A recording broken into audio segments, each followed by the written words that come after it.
Friends, in today's video, I will explain few illustration of Poisson distribution. The first illustration is the following mistakes per page were found in a book. Fit a Poisson distribution and calculate theoretical frequencies.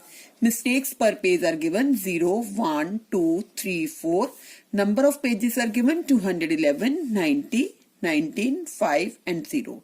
That means here mistakes are given and number of pages. Number of pages means frequency is given. So we want to find, firstly we have to calculate a fit a Poisson distribution and then we have to find out the theoretical frequencies. So how the process will be solution. Let us first find the mean. Mistakes per page. That means I will firstly calculate the mean. Mistakes per page. I have assumed this as a x. This is given 0, 1, 2, 3, 4 and number of pages I have considered f. 211, 90, 19, 5 and 0. So mean of mistakes per page, the formula is sigma fx over sigma f. So I will formulate the another column fx. That means fx means 0 into 211, 0. 1 into 90, 90. That means हमने x की हर item को f की हर item के साथ multiply कर लेना values को. 2 into 19 that is 38. 3 into 5 15 and so on. तो सिग्मा fx कितना आ गया मेरा कैलकुलेट करके इसको जब टोटल करती हूँ तो I am getting 143.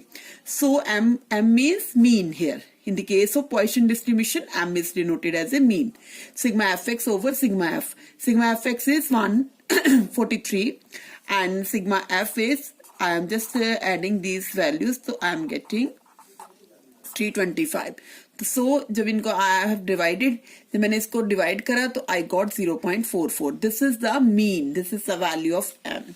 But question here is I have to calculate theoretical frequencies. So how I will calculate? That means देखिए m. तो फॉर्मूला हमारा जो यूज होएगा थ्योरेटिकल डिस्ट्रीब्यूशन के लिए पहले हमने e रेस पर minus M over e raise पर माइनस एम इंटू एम की power r over r factorial. So e की पावर माइनस एम हमारी वैल्यू आई थी e की पावर माइनस 0.44. तो डेट मीन्स अब देखिए 0.44 की वैल्यू कहाँ से देखनी है, ये हमने देखनी है अपने टेबल से. अब टेबल में देखिए 0.44 कहां पर आ रहा है. 0.44 की वैल्यू कितनी आ रही है 0.6440. डेट मीन्स ये वैल्यू हमारी आ गई 0.6440. तो इसको हमने यहाँ पर यूज कर लेना है. इसका मीनिंग है e की पावर माइनस 0.44 की वैल्यू कितनी आ गई e इक्वल टू 0.644. तो इसके बाद हमने क्या करना है, देखो नंबर ऑफ मिस्टेक्स पर पेज कितनी गिवन थी 0, 1, 2, 3, 4. That means this is the value of r. तो इस फॉर्मूले में हमने क्या करना है e की पावर माइनस एम. e की पावर माइनस एम मैंने ऑलरेडी कैलकुलेट कर ली 0.644 into m is already we have calculated 0.44. m की वैल्यू कितनी 0.44. उसकी पावर क्या r पहले 0 लगा देनी है 0 फैक्टोरियल. तो इसको कैलकुलेट करा 0.644 आ रहा है. उसके बाद हमने क्या करना r की वैल्यू 1 लगा देनी. इसकी वैल्यू ऑलरेडी मैंने कैलकुलेट करी है. तो m हमारी 0.44 है, उसकी वैल्यू r है. r मीन्स अब हमने 1 लगा देने हैं. जब 1 लगा के ये आंसर आ जाता फिर अगली नेक्स्ट टाइम हमने क्या करना r की जगह 2 लगा देना, 3 लगा देना, 4 लगा देना. तो ऐसे हमने कैलकुलेट कर ली. ये हमारे पास pr आ गई. तो एक्सपेक्टेड फ्रीक्वेंसीज हमने कैलकुलेट करनी थी क्योंकि क्वेश्चन में क्या था थ्योरेटिकल फ्रीक्वेंसी और एक्सपेक्टेड फ्रीक्वेंसी. इसका फॉर्मूला होता है n इंटू पी आर. उसका फॉर्मूला क्या था हमारा n इंटू पी आर. अब n देखो हमारे पास कितनी है, n इज 325. n is 325. तो 325 इंटू पी आर फर्स्ट वाले में कितनी आई 0.644. मल्टीप्लाई करा आई गॉट 210. Then 325 into 0.2834. इसको मल्टीप्लाई करा 92 आ गया. ऐसे 325 को 0.0623 के साथ मल्टीप्लाई करा 20 आ गया. ऐसे मैंने सारी वैल्यूज निकाले. This is the expected frequency और we can say theoretical frequency. This is the theoretical frequency. So this is the way how we have to calculate the expected frequency or theoretical frequency in the case of Poisson distribution. That means firstly हमने m की value निकालनी होती है. m is the mean in case of Poisson distribution. उसके बाद हमने ये फॉर्मूले में लगा के pr निकाल देना. Then we will calculate the n into pr. और जो वैल्यूज निकालनी होती है जैसे e की पावर हमने निकाली थी माइनस 0.44, वो हमने टेबल वैल्यू हमारे पास टेबल होता है. तो नहीं तो आपको क्वेश्चन में मेंशन करी होती है. अगर नहीं मेंशन करी तो we have a table, we can check it out. This is the first illustration. Now I will discuss the second illustration. If x is a Poisson variable such that px is equal to 2 equal to 9 and px is equal to 4, equal to 9 px is equal to 4 plus 90 px is equal to 6, then find mean and variance. So formula क्या होएगा हमारा, px is equal to r का formula यही होता है, e की power minus m की power r over r factorial. Given statement is, this is a given, that is px is equal to 2 equal to 9 px is equal to 4 plus 90 px is equal to 6. अब देखिए x means here, x का meaning है r है, तो e की power minus m ऐसे ही लगा दी, m भी लगा दी और r की जगह हमने क्या लगा देना, 2 लगा देना. दैट मीन्स नीचे भी क्या आ गया, 2 फैक्टोरियल. अब इस केस में r की जगह हमने क्या पुट कर देना, 4. नेक्स्ट वाले केस में क्या पुट कर देंगे, r की जगह हमने 6 कर देना, क्योंकि r मीन्स x.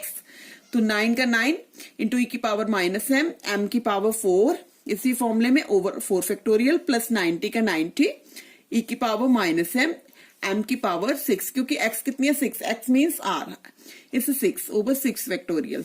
नाउ ई रेस्ट पर m स्केयर सभी में आ रही है, तो डेट मीन्स इसको कट कर दिया, कॉमन थी टर्म ई रेस्ट पर minus m over m square. This is a common term, so I have cut out all the terms. ये बच गया 1/2. यहां से सॉल्व करेंगे तो एक m स्केयर बच गया, क्योंकि m स्केयर तो ऑलरेडी कैंसिल हो गया, यहां पर भी m स्केयर कैंसिल हो गया, m4 बच गया. तो इसको सिंप्लीफाई करा, आई गॉट दिस स्टेटमेंट. तो इसको फर्दर एलसीएम लेके सॉल्व करा तो I got m4 plus 3m square minus 4 equal to 0. So this is we can convert in a quadratic equation. Quadratic equation में फॉर्मूला लगा दिया हमने, m square is equal to minus b plus minus b square minus 4ac over 2a. This is a formula how we have to find the factors in the case of quadratic or biquadratic equation. That means इस case में हमारे पास a की value 1 आ जाती है, b is equal to 3 आ जाता है, c is equal to minus 4. इस फॉर्मूले में पुट करा, ये वाले फॉर्मूले में हमने पुट कर दिया, तो I got this answer.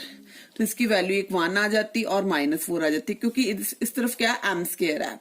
तो m स्केयर का मीनिंग क्या हो गया कि माइनस 4 तो ले नहीं सकते, क्योंकि स्केयर कभी नेगेटिव नहीं होता. सो हमने क्या करा, m स्केयर की वैल्यू कितनी ले ली, 1 ले ली. जब m स्केयर को 1 लिया तो m की वैल्यू क्या आ गई, प्लस माइनस 1. अगेन हमने नेगेटिव वैल्यू को रिजेक्ट कर दिया, m इज इक्वल टू क्या आ गया, 1. This is the mean in the case of Poisson distribution. Poisson distribution में मीन और variance are always equal. So if mean is 1, so variance is also 1. So this is the question. That means it is a given statement. तो यहाँ पर हमारी quadratic equation बन गई, sorry by quadratic बन गई थी 4 डिग्री इक्वेशन. तो क्योंकि जब हमने क्वाड्रेटिक इक्वेशन को सॉल्व करना होता है, हमारे पास अगर सपोज कर लो ऐसे आपके पास क्वाड्रेटिक इक्वेशन होती है, तो हम लोग इसका फॉर्मूला लगाते होते हैं minus B plus minus B square minus 4ac over 2a. तो यहाँ पर पावर थी 4, तो इसका मतलब 4 की जगह हमारे पास क्या आ जाएगा, m स्केयर आ जाएगा. फॉर्मूला सेम रहेगा, m स्केयर की वैल्यू 2 आ जाती, माइनस 4 वाली हमने रिजेक्ट कर दी. तो उसके बाद हमने m square is equal to क्या ले लिया, 1 ले लिया. तो ऐसे हमने m निकाल लिया. m is the mean. And Poisson distribution के केस में you have to always keep in mind mean and variance are equal, so variance is 1. This is the answer. Thank you, dear friends. Please like, share and subscribe my channel, and don't forget to share with others also.